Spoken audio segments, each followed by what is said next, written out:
Hello बच्चों, आप सभी का स्वागत है हमारे YouTube channel alpha 9 10th 11th में। तो जो चैप्टर हमारा चल रहा था बच्चों, जीव जनन कैसे करते हैं और जीव जनन कैसे करते हैं मानव में लैंगिक जनन। तो ये चैप्टर हमारा पौधों से और जंतु दोनों से रिलेटेड है, दोनों को मिला के है। ठीक है, जंतु और पादप दोनों को मिला के है। तो कुछ टॉपिक हम पादपों के भी देख चुके हैं और कुछ जंतु को भी देख चुके हैं। तो इसकी पिछली क्लास में हमने देखा था नर जनन मादा जनन तंत्र की संरचना में, जिसमें हम लोग जितने भी उसके सहायक अंग थे, उन सहायक अंग क्या होते हैं और उस सहायक अंग के कार्य क्या होते हैं, सभी के बारे में हम लोग डिस्कस कर लिए थे।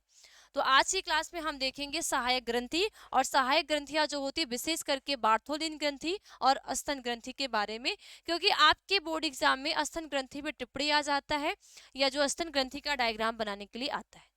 ठीक है, या तो इससे छोटे छोटे आपके एग्जाम में क्वेश्चन आते हैं, इसलिए टॉपिक हमें पढ़ने जरूरी है। ठीक, चलिए। तो सभी बच्चे डालेंगे हेडिंग सहायक ग्रंथि। क्या डालोगे? सहायक ग्रंथि।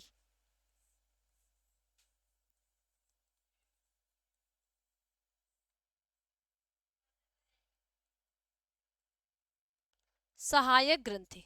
ठीक है, देखो ये सहायक ग्रंथि किसकी बात हो रही है भाई? मादा की। मादा में, ठीक है, ये मादा की बात हो रही है।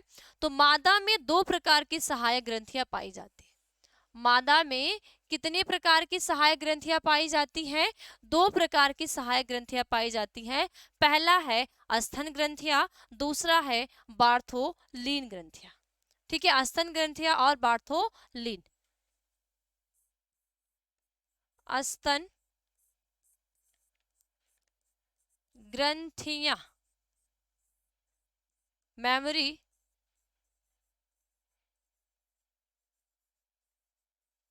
ग्लैंड।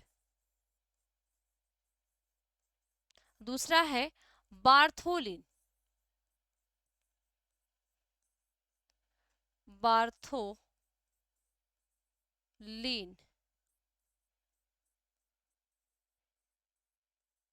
ग्रंथियां।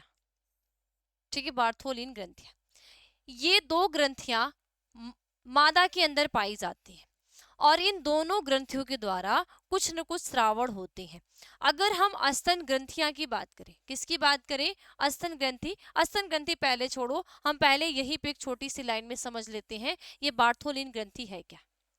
देखो, ये जो बार्थोलीन ग्रंथि होती है, ये मलाशय व वेस्टिब्युलम के बीच स्थित होती है। ठीक है, यह मलाशय एवं यह मलाशय एवं, ठीक है, मलाशय एवं किसके? वेस्टिब्यूल। ठीक है, वेस्टिब्यूल के बीच में, ब्यूल के बीच में स्थित होती है, स्थित होती है। ठीक है, ये मलाशय एवं वेस्टिब्यूल के बीच में क्या होती है? स्थित होती है। क्या स्थित होती है? ये बार्थोलिन ग्रंथियां स्थित होती है तथा चिपचिपा द्रव स्रावित करती हैं जो मैथुन में सहायक होते हैं। तथा चिपचिपा तथा चिपचिपा द्रव्य श्रावित करती है। ठीक है, श्रावित करती हैं जो मैथुन में, ठीक है, जो मैथुन में सहायक होता है। या इसको हम कहते हैं सहायक होता है, या हम ये भी बोलते हैं कि ये स्नेहक पदार्थ को रिलीज करती है। क्या करती हैं? स्नेहक पदार्थ को स्रावित करती है, जो मैथुन क्रिया में क्या करते हैं? ये हेल्प करते हैं। अब दूसरा क्या है? ये छोटी सी एक लाइन में एक नंबर में ही पूछा जाता है, ये इसकी कहानी खत्म। दूसरा क्या आता है? स्तन ग्रंथियां। ठीक है, तो अगली हेडिंग क्या डालोगे? स्तन ग्रंथियां। स्तन ग्रंथियां।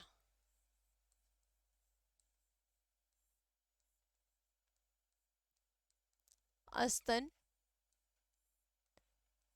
ग्रंथियां, ठीक है, मेमोरी ग्लैंड। देखो ये जो अस्तन ग्रंथियां हैं, ठीक है, एक जोड़ी अस्तन ग्रंथियां वक्ष के अधर भाग में स्थित होती हैं और ये दुग्ध का स्रावण करती है। ठीक है, क्या लिखोगे? एक जोड़ी, ठीक है, एक जोड़ी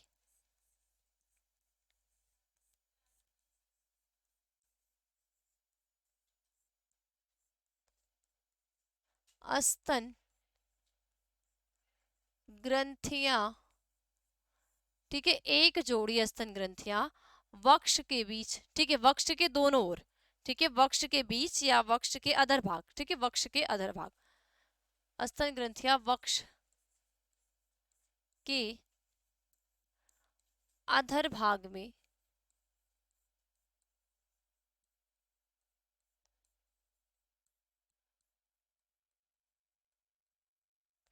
स्थित, ठीक है, अधर भाग में स्थित होती है, जो दुग्ध का स्रावण करती है, जो दुग्ध का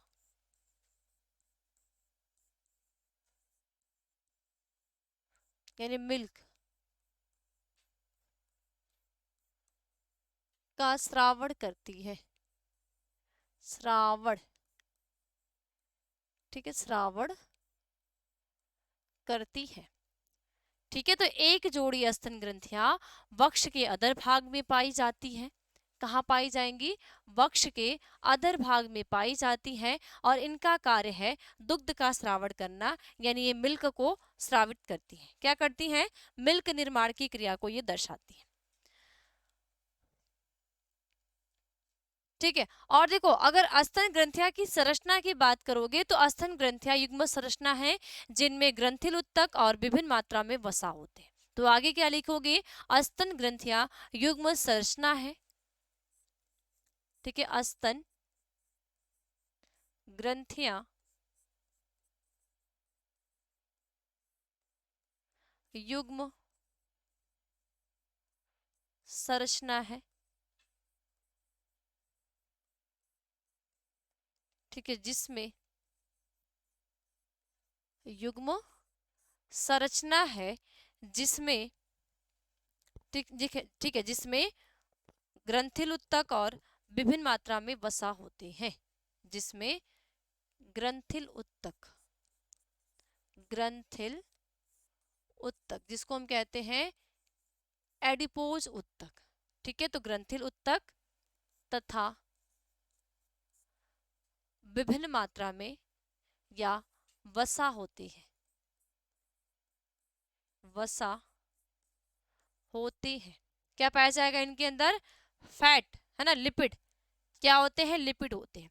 और प्रत्येक अस्तन, ठीक है, प्रत्येक अस्तन का ग्रंथिल उत्तक 50 से 20 अस्तन पालियों में विभक्त होता है, ठीक है, और प्रत्येक, ठीक है, प्रत्येक अस्तन का जो ग्रंथिल उत्तक होगा, आगे क्या लिखोगे?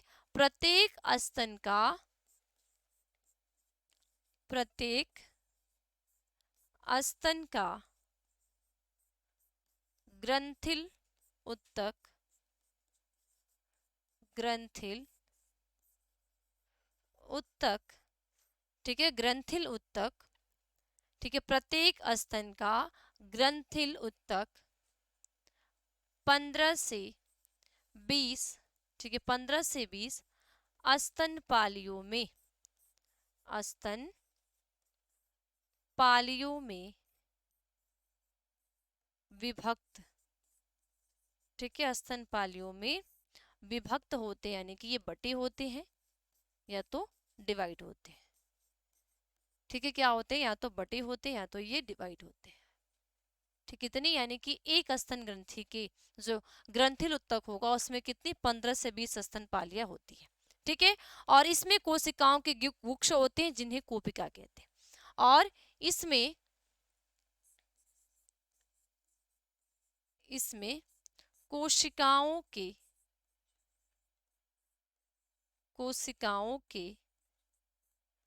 गुक्ष होते हैं, ठीक है, गुक्ष होते हैं जिसे कूपिका कहते हैं, कूपिका, ठीक है, जिसे कूपिका कहते हैं। क्या बोलेंगे भाई? जिसे कूपिका कहते हैं। ठीक, बात समझ में आ गई। इसके बाद कूपिकाओं की कोशिकाओं में दुग्ध स्रावित होता है, जो कूपिकाओं की गुहा में एकत्र होता है। ठीक है, तो कूपिकाओं की कोशिकाओं में क्या होगा? नेक्स्ट पॉइंट, कूपिकाओं की कोशिकाओं में दुग्ध स्रावण होता है। कूपिकाओं की कोशिकाओं में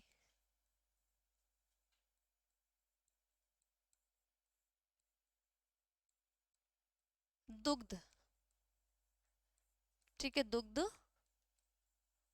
स्रावण होता है।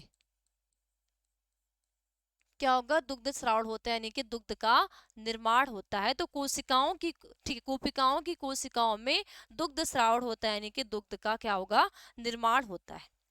ठीक है, कूपिकाएं जो होती है वो स्तन नलिकाओं में खुलती हैं और प्रत्येक पाली की नलिकाएं मिलकर स्तन वाहिनी का निर्माण करती है।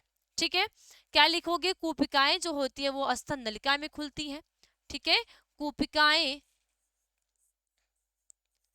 कूपिकाएं स्तन नलिका में खुलती हैं, स्तन नलिका में खुलती है।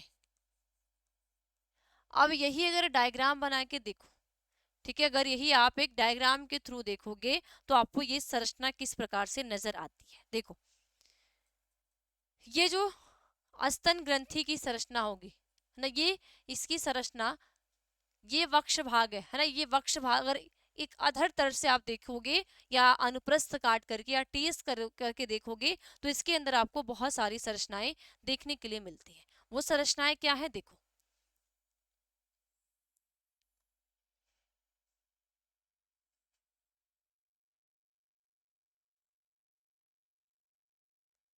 ठीक है, इस प्रकार से ये उभरा हुआ भाग होता है।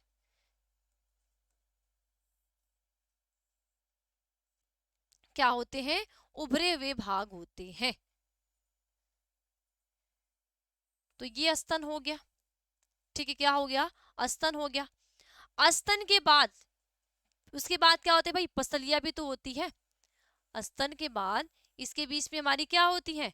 पसलियां भी तो होती है। तो ये बीच बीच में क्या होंगी? पसलियां। ठीक है, क्या होती है? पसलियां होती है। आप देखो, जो प्रत्येक वक्ष है, ठीक है, वक्ष के अधर भाग पे यानी एक जोड़ी क्या पाई जाती है? स्तन ग्रंथि पाई जाती है। अब इनमें क्या पाई जाती है? 15 से 20 स्तन पलिकाएं। कितनी? 15 से 20। अब 15 से 20 आप बना नहीं पाओगे तो कुछ तो बना लो।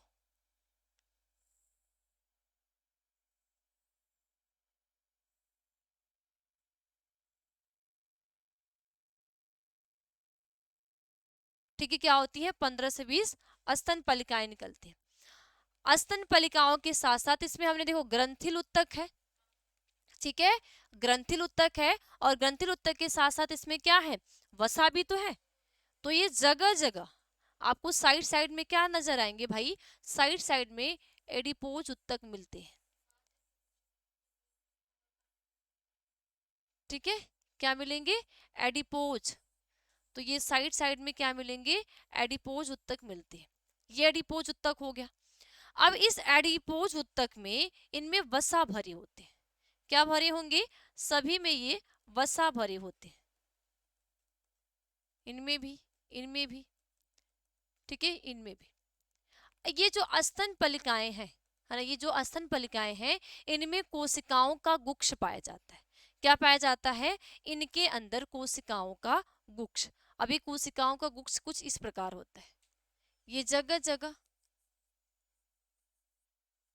यहाँ पे भी,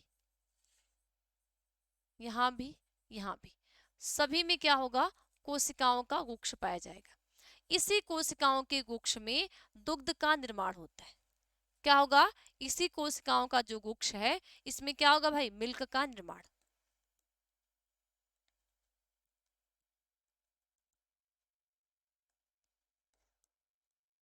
मिल्क कैसा होता? व्हाइट होता है ना, व्हाइट ही बना लो। ठीक, तो इनमें क्या हो गया, ये कोशिकाओं का गुच्छ है, इसमें क्या हुआ, मिल्क का निर्माण। ये जो कोशिकाएं होती है, प्रत्येक जो कोशिका गुच्छ होती है एक स्तन नलिका का निर्माण करती है। तो ये सभी आगे से जाके आगे ये खुलेंगी, खुलने के बाद क्या बनाएंगी, स्तन नलिका। ये यहाँ से सभी क्या करेंगी, अपनी अपनी एक स्तन नलिका बनाते हैं, ये आपस में जुड़ेंगी और आपस में जुड़ने के बाद स्तन नलिका का निर्माण करेंगे। ये स्तन नलिका क्या करेंगी, आगे स्तन वाहिनी में खुलेंगी। ठीक है, ये स्तन वाहिनी हो गई, आगे किस में खुल जाएंगी, स्तन वाहिनी में, स्तन वाहिनी में। ठीक, स्तन वाहिनी में जाके आगे जाके ये गुच्छ बना लेंगी, क्या बना लेंगी, गुच्छ बना लेंगी। और लास्ट में क्या हो जाएगा, बीच की एक संरचना बचती है, उसको हम कहते हैं यहाँ पे तुम्बिका। क्या बोलते हैं, ये तुम्बिका होता है, जिससे यहीं से प्रसव क्रिया के बाद, ठीक है, क्या होगा, प्रसव क्रिया के बाद मिल्क स्रावित होता है, यानी दुग्ध श्रावण की क्रिया होती है। तो ये क्या है भाई, स्तन ग्रंथि। क्या है, स्तन ग्रंथि। और ये स्तन ग्रंथि किसकी है, एक मादा के, किसकी है, स्तन ग्रंथि। अब यही एक नेमिंग करके देखो, आपको अंदर क्या क्या नजर आएंगे। देखो ये जो भाग है, ये भाग क्या है, पसलियां। क्या है, पसलियां, रिप्स। ठीक है, रिप्स। ठीक, ये रिप्स है। इसके बाद ये जो है, इसको हम कहते हैं एडिपोज, एडिपोज उत्तक। क्या है, एडिपोज उत्तक। इस एडिपोज उत्तक में क्या भरे भाई, वसा भरा है। क्या है, वसा, यानी कि लिपिड है। लिपिड के बाद ये संरचना क्या है, स्तनपालिका, स्तनपालिका है। इस स्तनपालिका के अंदर क्या है, कोशिका गुच्छ है या कूपिका है। ठीक है, कूपिका है। इस कूपिका के अंदर क्या है, कोशिका गुच्छ है। इस कोशिका गुच्छ में क्या हुआ, दुग्ध का निर्माण हुआ, दुग्ध का निर्माण होता है। ये कूपिकाएं आगे जाके किसमें खुलती हैं, किसमें खुलती हैं, स्तन नलिका में। तो ये संरचना क्या है भाई, स्तन नलिका, स्तन नलिका की। स्तन नलिका आगे किसमें खुलेंगी, स्तन वाहिनी में, स्तन वाहिनी में। ठीक है, स्तन वाहिनी से क्या भाई आगे जाएगा, तुम्बिका। ठीक है, तुम्बिका। और तुम्बिका के बाद दुग्ध वाहिनी, दुग्ध वाहिनी। क्या होगा, दुग्ध वाहिनी होगी। तो ये है स्तन ग्रंथि का स्ट्रक्चर। क्या है, स्तन ग्रंथि का स्ट्रक्चर है। तो ये फिगर किसका है, स्तन ग्रंथि का, स्तन ग्रंथि का है, जो कि आपके बोर्ड एग्जाम में या तो इसके ऊपर शॉर्ट नोट्स है ना, टिप्पणी लिखने के लिए आ जाए, टिप्पणी ना आए तो छोटा छोटा या डायग्राम ही आ जाता है। इसके अंदर आपको क्या दिख रहा है, वापस से समझो। ये जो एक स्तन का देखो, ये जो वक्ष भाग है ना, मादा का ये जो वक्ष भाग होता है, उसके अधर तल पे ये एक जोड़ी पाए जाते हैं, यानी एक लेफ्ट और एक राइट, है ना, एक बाएं तरफ और एक दाहिने साइड। ये पसलियों से जुड़ी होती है, जो हमारी रिप्स होती है, ये रिप्स से जुड़ी होती है। इनके अंदर, ठीक है, स्तन ग्रंथिया में ये ग्रंथिल उत्तक से और वसा से मिलकर बना होता है। जो ग्रंथिल उत्तक होती है वो क्या बनाती है, स्तनपालिका। और ये स्तनपालिका की जो संख्या होती है, ये प्रत्येक में 15 से 20 होती है। अब किसी में, किसी किसी महिला में 15 भी हो सकते हैं, किसी में 16 भी हो सकते हैं, किसी में 17 भी हो सकते हैं, 18, यानी 15 से 20 के बीच में हो सकते हैं। ठीक है, अब ये स्तनपालिका जो होती है, इनके अंदर कूपिका होती है। उस कूपिका के अंदर कोशिका गुच्छ होते हैं। यही कोशिका गुच्छ क्या करते हैं, दुग्ध का निर्माण करते हैं। ये दुग्ध का निर्माण कब होगा, जब एक महिला एक शिशु को जन्म देती है, प्रसव क्रिया होती है। तो प्रसव क्रिया के बाद जब एक शिशु का जन्म हो जाता है, तो उस महिला से ऑक्सीटोसिन जो हार्मोन रिलीज होता है, उसके पेड़ा से इनके अंदर की जो स्तनपालिकाएं यानी जो कूपिकाएं के अंदर जो कोशिकाएं होती है, वो विभाजन के दौरान दुग्ध निर्माण की क्रिया करती है। अब जैसे ही दुग्ध का निर्माण होता है, ये दुग्ध निर्माण हुआ, प्रत्येक कोशिकाएं आगे जाके किसमें खुलती हैं, स्तन नलिका में। और प्रत्येक स्तन नलिका स्तन वाहिनी बनाएंगी। स्तन वाहिनी तुम्बिका में खुलती है और ये तुम्बिका क्या करती है, दुग्ध वाहिनी में यानी दुग्ध का स्राव, छोटा सा छिद्र होता है ना, यहीं पे क्या होगा, एक छोटा सा छिद्र होगा, यहाँ पे ये छोटा सा एक छिद्र होगा, इसी छिद्र के द्वारा क्या होंगे, दुग्ध क्या होंगे, स्रावित होंगे। तो ये क्या है, स्तन ग्रंथि का डायग्राम जो आप बनाना सीख जाओ। या तो इस पर टिप्पणी लिखने के लिए आएगा या तो इसको डायग्राम बनाने के लिए आएगा। ठीक है, तो बस आज की क्लास में इतना ही, मिलते हैं अगली क्लास में और इसके नेक्स्ट टॉपिक है। ठीक है, तो सभी बच्चों को बाय बाय, टेक केयर।